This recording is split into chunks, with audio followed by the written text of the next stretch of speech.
আসসালামু আলাইকুম। নুসাইব ইসলাম কম্পিউটার একাডেমির পক্ষ থেকে আজকে ভিডিওতে স্বাগত জানাচ্ছি। আমি মোহাম্মদ নজরুল ইসলাম।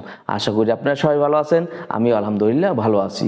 শুরু করতে যাচ্ছি এমএস ওয়ার্ডের সপ্তম ক্লাস। সপ্তম ক্লাসে থাকবে রো কলাম সিলেক্ট করা, রো কলাম মোছা, উপরে একটি রো বাড়ানো, নিচে একটি রো বাড়ানো, লেফটে একটি কলাম বাড়ানো, রাইটে একটি কলাম বাড়ানো, 3 কলামকে এক করা, এক কলামকে 3টি কলাম করা, লেখাকে বিভিন্ন অ্যাঙ্গেল করা এবং টেবিলের ভিতরে অটো সংখ্যা যোগ করা। তাই দেরি না করে চলুন ক্লাসটি শুরু করা যাক। আপনাদের কাছে রিকোয়েস্ট থাকবে, যারা আমার চ্যানেলটি এখনও সাবস্ক্রাইব করেন নাই অবশ্যই সাবস্ক্রাইব করে নেবেন, পাশে থাকা বেল আইকনটিও অন করে দিবেন। ধন্যবাদ সবাইকে। আসসালামু আলাইকুম।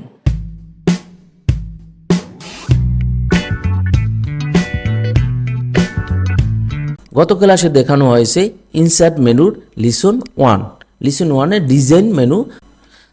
আজকে আমরা দেখব লেআউট, ডিজাইনের লেআউট অপশন।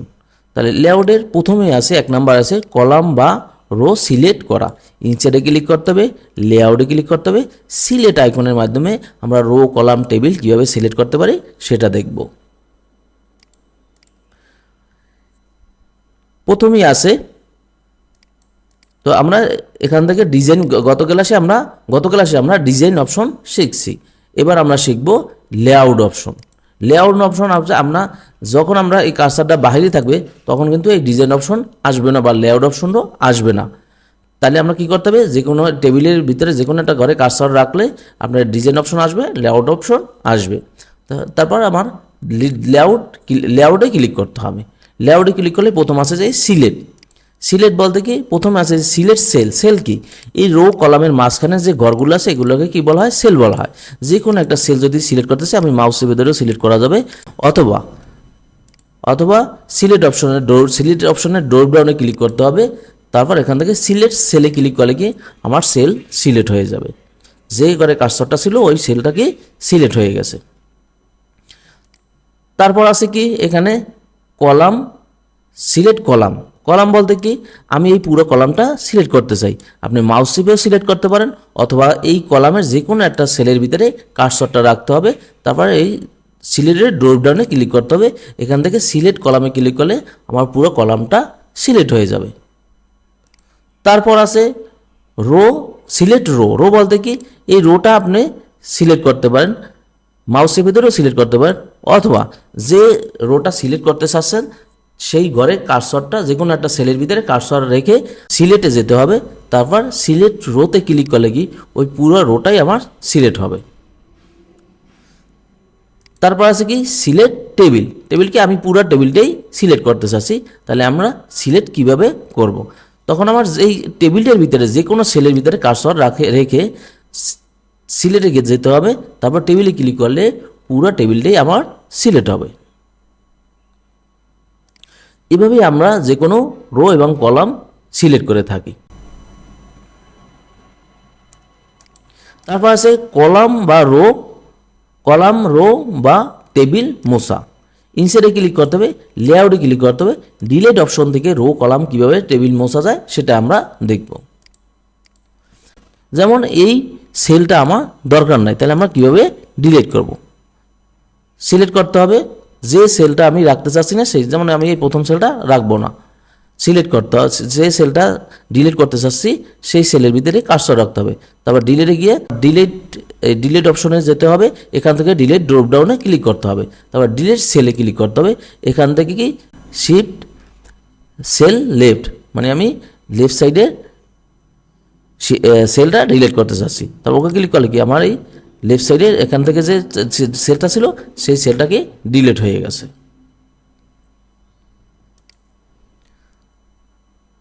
তারপর আছে যে কি ডিলিট কলাম।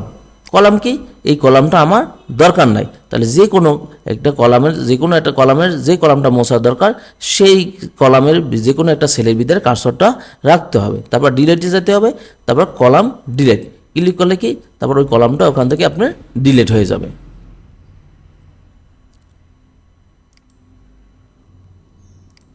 তারপর আছে রো, ডিলিট রো।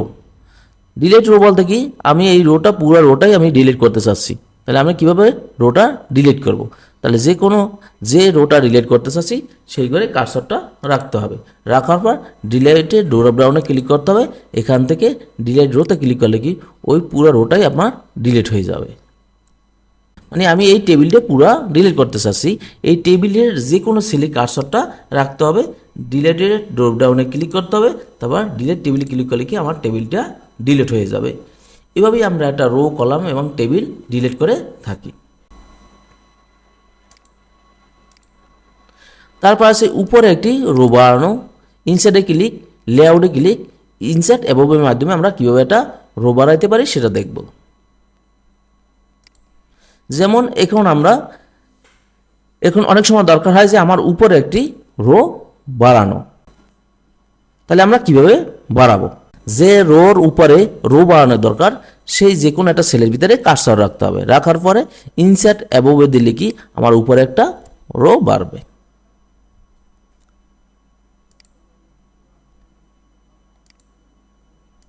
তারপর আছে যাইয়া নিচে একটি রো বাড়ানো, ইনসার্টে ক্লিক, লেআউটে ক্লিক, ইনসার্ট বেলো, এই আইকনের মাধ্যমে কিভাবে আমরা একটা রো বাড়াতে পারি সেটা দেখব।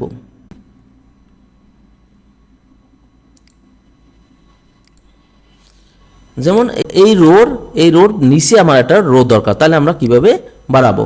তাহলে আমার এই ঘরটায় কার্সরটা রাখতে হবে। যে ঘরটার নিচে রো বাড়াতে চাচ্ছি সেই ঘরটায় কার্সরটা, সেই সেলের ভিতরে কার্সর রাখতে হবে। তারপর আমাকে ইনসার্ট বেলোতে ক্লিক করলে আমার ওখান থেকে নিচে একটা রো বাড়বে। লেফটে একটি কলাম বাড়ানো, ইনসার্টে ক্লিক, লেআউটে ক্লিক, ইনসার্ট লেফট আইকনের মাধ্যমে কিভাবে আমরা একটা কলাম বাড়াইতে পারি, লেফটে একটি কলাম বাড়াতে পারি সেটা দেখব। যেমন এই কলামটার লেফটে একটা কলাম দরকার, তাহলে আমরা যে ঘরের লেফটে কলাম বাড়াবো অবশ্যই সেই ঘরের যে কোনো একটা সেলের ভিতরে কার্সরটা রাখতে হবে। তারপর ইনসার্ট লেফটে ক্লিক করলে কি আমার লেফটে একটা কলাম বেড়ে যাবে।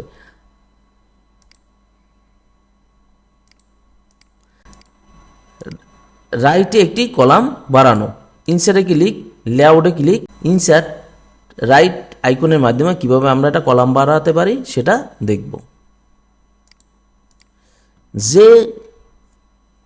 যে কলামের রাইটে একটি আমি কলাম বাড়াতে চাচ্ছি অবশ্যই যে কোনো সেই কলামের যে কোনো একটি সেলের ভিতরে কার্সরটা রাখতে হবে।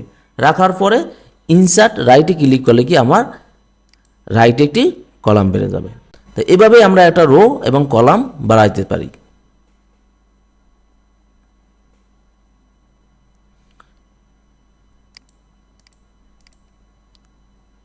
তারপর আছে 3 কলাম এক করা, ইনসার্টে ক্লিক, লেআউটে ক্লিক, মার্সেল আইকনের মাধ্যমে কিভাবে আমরা একটি 3 কলাম এক করতে পারি সেটা আমরা দেখব। যেমন আমরা এটা মনে করেন যে একটা হেডিং, এই কলামটা মোছা দরকার, এই কলাম মানে এই লাইনটা মোছা দরকার, এই লাইনটা মোছা দরকার। আসলে এটা আপনি ইরেজার টুল দিয়েও করতে পারবেন। এটা আমরা ইনসার্টে এর আগে ডিজাইনে এই যে ইরেজার টুলের মাধ্যমে আমরা মোছা শিখছি। এবার আমরা এই কাজটা আপনি ইরেজার টুল দিয়েও করতে পারবেন। যেমন আমি ইরেজার টুলে গেলাম, এখান থেকে এটা ডিলিট করলাম, এটা ডিলিট করলাম, এই 3টে কলামকেই একটা কলাম করা হয়েছে। ঠিক এই কাজটাই আমরা লেআউটে কিভাবে করব? প্রথমে আমাকে যেমন এই একটা কলাম, এই একটা কলাম, এই একটা কলাম, এই 3 কলাম এক করতে চাই, মানে ডিলিট করতে চাচ্ছি। সহজ ভাষায় যদি বলি আমার এই লাইনগুলোকে ডিলিট করা, তাহলে প্রথমে আমাকে এটা সিলেক্ট করতে হবে। যে লাইনগুলো ডিলিট করতে চাচ্ছি সেই লাইনগুলো সিলেক্ট করতে হবে। তারপর আমাকে এখান থেকে মার্জ সেলে ক্লিক করতে হবে। লেআউটে ক্লিক করে মার্জ সেলে ক্লিক করলেই কি আমার ওই ঘরটা ক্লিয়ার হয়ে যাবে। আপনি ইচ্ছা করলে কি ডিজাইনের ইরেজার টুলের মাধ্যমে করতে পারবেন এই কাজটা, অথবা কি আপনি লেআউট যে মার্সেলের মাধ্যমে এই কাজটা করতে পারবেন।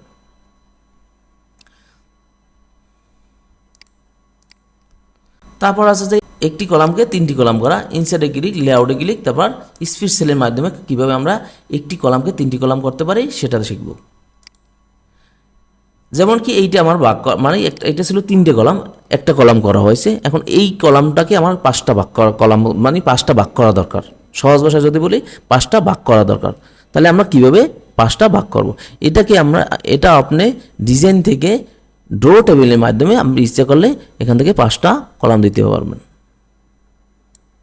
1 2 3 4 এরকম করে ভাগ করতে পারবেন। কিন্তু টেবিলগুলো কি ছোট বড় হয়ে যাবে, মানে তখন রো কলামগুলো ছোট এবং বড়, তখন কলামগুলো কি একটা বড়, যেমন এইটা বড় একটা ছোট এইরকম হয়েছে।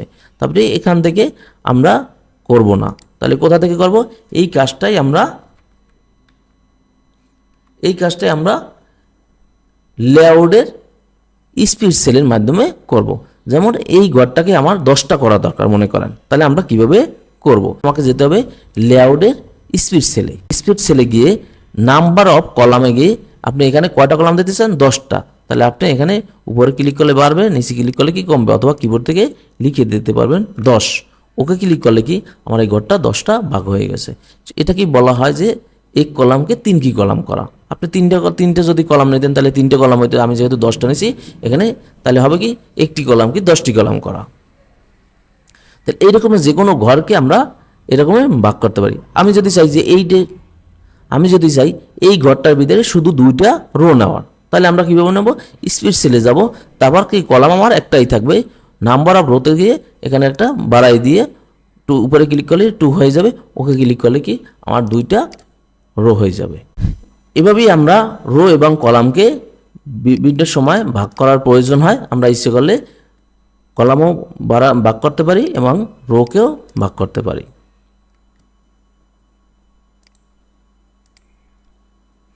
এবার আমরা দেখব একটি টেবিলকে ভাগ করা। ইনসাইডে ক্লিক, লেআউটে ক্লিক, তারপর স্পিড সেলে ক্লিক। যেমন এই টেবিলটাকে এখান থেকে আমার আলাদা করে দরকার, তাহলে আমরা কিভাবে করব? যেখান থেকে আলাদা করা দরকার সেই রোর যে কোনো একটা সেলের ভিতরে কার্সর রাখতে হবে। তারপর স্পিড টেবিলে ক্লিক করলে দেখেন এখান থেকে এখানে আলাদা হয়ে গেছে, তার মানে 2টা টেবিল হয়ে গেছে। এইভাবে আমরা একটা টেবিলকে ইনসার্ট টেবিলের মাধ্যমে ভাগ করে থাকি। তারপর আছে লেখাকে বিভিন্ন অ্যাঙ্গেল করা। ইনসাইডে ক্লিক, লেআউটে ক্লিক, তারপর টেক্সট ডিরেকশনের আইকনের মাধ্যমে কিভাবে আমরা লেখাকে অ্যাঙ্গেল করব সেটা দেখব। যেমন আমার এই হেডিংগুলো কি আমরা একটু অ্যাঙ্গেল করে দিতে চাই, তাহলে আমরা কিভাবে দেব? তারপর এই ঘরে কার্সারটা রাখতে হবে, তারপর লেআউটে ক্লিক করতে হবে, এখান থেকে টেক্সট ডিরেকশনে আপনার ক্লিক করতে হবে। এই ড্রপ ডাউনে টেক্সট ডিরেকশনে ক্লিক করলে দেখেন লেখাগুলো অ্যাঙ্গেল হয়ে গেছে। ঠিক একইভাবে সবগুলোই যদি আমি অ্যাঙ্গেল করে দিই, টেক্সট ডিরেকশনে ক্লিক করলে এখান থেকে এগুলো অ্যাঙ্গেল হয়ে যাবে। বুঝতে পারছি? এরকমই আমরা লেখাকে বিভিন্ন অ্যাঙ্গেল করতে পারি। এইবার এদিকলে হলো, আমি যদি আর একটা ক্লিক করি, তাহলে যদি আমার দরকার হয় এই নেম অফটা এক্সাম এই উল্টে ঘুরানো দরকার, তাহলে আমরা কিভাবে ঘুরাবো, উল্টো করব। তখন আমাকে আর একটা টেক্সট ডিরেকশনে ক্লিক করলে ওইটাকে উল্টে যাবে, মানে ঘুরে যাবে।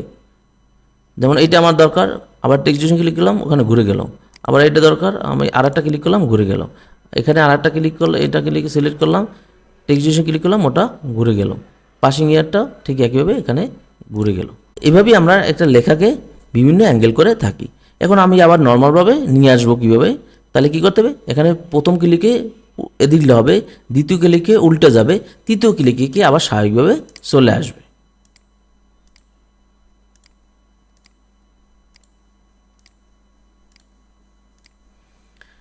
এখন দেখেন বাম পাশেই আছে কি যে অ্যালাইন সেন্টার, তার মানে কি যে আমি এই ঘরটার ভিতরে এই লেখাটারে কোন জায়গায় রাখতে চাচ্ছি এইটা দিয়ে বুঝে, তাহলে আপনি বুঝতে সুবিধা হবে। বোর্ড ইউনিভার্সিটি, এই লেখাটা আমি এই ঘরটার মনে করেন মাস সেন্টারে রাখতে চাই, বা লেফটে রাখতে চাই, রাইটে রাখতে চাই, বা উপরে রাখতে চাই, বা বটম মানে নিচে রাখতে চাই। তাহলে এই লেখাটা কোন জায়গায় রাখবো তার জন্য দেখেন এখানে বিভিন্ন অ্যালাইন দেওয়া আছে। যেমন আমি এই যে সিলেক্ট করে মাস সেন্টার রাখবো, সিলেক্ট করলাম, তারপর এইটা ক্লিক করলে আমার মাস সেন্টারে চলে আসবে। আমি যদি এইটা ক্লিক করি, মাস সেন্টারে আবার কি 3টে ভাগ করছে, লেফট, সেন্টার, রাইট। আমি যদি উপরে রাখতে চাই টপের আবার লেফট, সেন্টার, রাইট। বটম মানে নিচের লেফট, সেন্টার, রাইট। তার মানে আমি যে কোনো জায়গায় যেখানে রাখতে চাই এই অ্যালাইন টেক্সটের মাধ্যমে কি আপনি এই ঘরটার যে কোনো জায়গায় রাখতে পারবেন। তাহলে আমি কি মাস সেন্টার রাখবো, তাহলে এই মাস সেন্টারে ক্লিক করলে কি আমার লেখাটা মাস সেন্টারে চলে আসবে।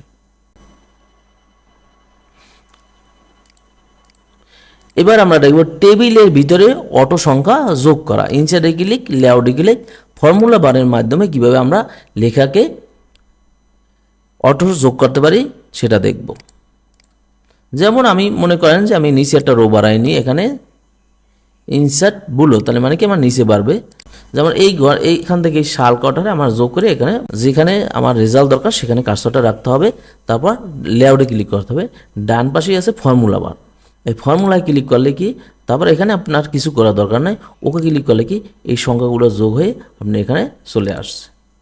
ঠিক একইভাবে আমি যদি এই পয়েন্টগুলো কি আমি রেজাল্ট সাইজে এখানে যোগ করে এখানে কত পয়েন্ট টোটাল কত পয়েন্ট পাইছে সেটা বের করতে, তাহলে আমি যে ঘরে রেজাল্ট দরকার সেই ঘরে কার্সর সেই সেলের ভিতরে কার্সরটা রাখতে হবে। তারপর ফর্মুলায় ক্লিক করতে হবে, ওকে ক্লিক করলে কি এত পয়েন্ট যোগ হয়ে এখানে চলে আসবে। তো এইভাবে আমরা যে কোনো সেলের ভিতরে অটো সংখ্যা যোগ করে থাকি। আশা করি বুঝতে পারছেন। ধন্যবাদ সবাইকে। আজকের এই পর্যন্তই। আমার চ্যানেলটি এখন যারা সাবস্ক্রাইব করেন নাই অবশ্যই সাবস্ক্রাইব করে পাশে থাকা বেল আইকনটি অন করে নেবেন। ধন্যবাদ সবাইকে। আসসালামু আলাইকুম।